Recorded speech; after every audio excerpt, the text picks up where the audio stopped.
Smart Ideas avec Mayanne Dautré, bonjour. Bonjour. Bienvenue, vous êtes la cofondatrice d'Arsène, l'une des entreprises lauréates du concours Move with Manutan, j'y arrive. Vous l'avez créé il y a 1 an avec Apolline Correa-Lopez et Margot Laval. Et avec quelle idée? Pourquoi vous avez créé Arsène? En fait, nous, on s'est dit, on veut faire un produit qui touche beaucoup de monde. Donc, on s'est intéressé aux produits les plus consommés en France. On est rapidement arrivé sur le café et on a vu les problématiques qui pouvaient être associées. Globalement, c'est santé, ça, tout le monde le sait. On peut avoir des remontées acides, des palpitations, un petit peu de stress. Mais ce qu'on sait moins aussi, c'est que le café a un impact sur l'environnement. C'est le 6e produit à l'origine de la déforestation. Ça consomme beaucoup d'eau, plus que la viande rouge qui est déjà extrêmement médiatisée. Et puis en plus de ça, les scientifiques ils parlent d'une diminution par 2 de la production mondiale d'ici 2050. Donc on est face à un véritable problème de fond. Ouais. Il y a un manque de disponibilité dans le café. Ça va coûter de plus en plus cher, c'est déjà le cas aujourd'hui. C'est déjà le cas, plus de 40% en 1 an. Sauf que le café, on le sait tous, c'est hyper important dans notre quotidien. Donc on s'est dit, on ne peut pas ne plus avoir de café. Il y a des problèmes santé, environnement, il faut créer une alternative. Alors, elle est à base de quoi? C'est pas du café, cette boisson Arsène, c'est quoi? C'est à base de lupin, ce qui a donné le nom de la marque Arsène, donc Arsène Lupin. Okay. Notre slogan, cambrioleur des saveurs. Nous, en fait, l'objectif, c'est de recréer l'expérience d'un café. On parle d'expérience, on est complémentaires. On utilise des plantes qui sont 100% françaises, qui poussent dans le Grand Ouest, donc Bretagne, Loire-Atlantique, et puis qui sont beaucoup plus douces pour votre corps, surtout. Ouais. Donc, il y a du lupin, il y a quoi d'autre? Il y a du pois chiche et de la chicorée. Ok, et alors comment? Parce que c'est itératif quand on crée une boisson. Vous l'avez goûté souvent? Tous les copains ont participé, c'est ça? Ah non, mais oui, nous, on est ingénieur agroalimentaire. Donc, on a fait vraiment un process d'expérimentation.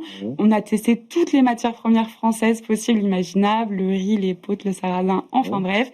Et après, des centaines de tests avec nos copains, mais aussi des personnes extérieures pour faire le produit le plus gourmand possible. Et alors, l'objectif, c'était de trouver un goût qui soit le plus proche possible de celui du café, quand même? C'est vers ça que vous tendiez? C'est exactement vers ça. En fait, le constat, c'est de se dire que les gens arrêtent de boire du café, pas parce qu'ils n'aiment pas, mais parce qu'ils ont des soucis de santé. Donc, quand on crée une alternative, on va chercher à retrouver l'expérience du consommateur vers ce qu'il aime. D'accord. Et donc, alors, le point de départ, on fait une alternative au café, on trouve les produits, on trouve le goût.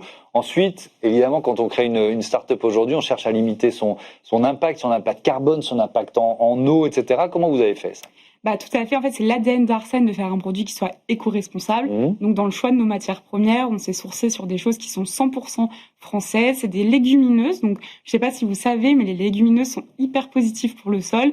Elles ont l'intérêt de revaloriser donc justement les sols en les enrichissant en azote. Et donc, ça consomme très peu d'eau notamment. D'accord. Et donc vous êtes ici parce que vous faites partie des lauréats et lauréates du concours Move with Manutan. Alors, ça vous donne un peu d'exposition médiatique déjà. Et qu'est-ce que ça vous apporte? Le groupe Manutan, c'est un groupe que la renommée n'est plus à faire et surtout son expertise. Ce programme d'1 an nous permet vraiment d'avoir accès aux meilleurs professionnels de chaque secteur d'activité. Il nous accompagne d'un point de vue très opérationnel. Nous, on est une jeune entreprise, on n'a pas encore toutes les ressources pour avoir tous les experts sur tous les secteurs. Et le groupe nous permet de mettre à disposition leurs employés pour nous accompagner sur ces différents... Ça a déjà commencé ou c'est trop tôt? Ça a commencé, oui, depuis 2 mois déjà. Alors avec qui? Donc c'est du mentorat en quelque sorte. C'est clairement du mentorat, et puis sur différents sujets, à la fois sur notre e-commerce, sur la partie juridique, ils vont nous accompagner sur notre levée de fonds. Bon, très bien, ça fait des belles perspectives. Et justement, ce marché des alternatives au café, comment vous le voyez évoluer? C'est un marché qui est en pleine émergence. Aujourd'hui, on est vraiment au démarrage. Nous, on le voit un petit peu comme le marché des viandes végétales ou du lait végétal, qui il y a 10 ans était très peu connu, mais aujourd'hui, c'est une évidence. Il représente déjà 10% du marché du café mondial. C'est 13 milliards d'euros dans le monde.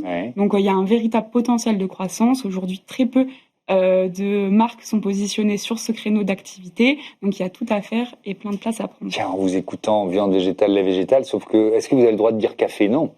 Pour l'instant, on a le droit de dire café. Nous, c'est pas ce qu'on utilise, mais on parle vraiment d'alternative au café et on se positionne comme quelque chose de complémentaire.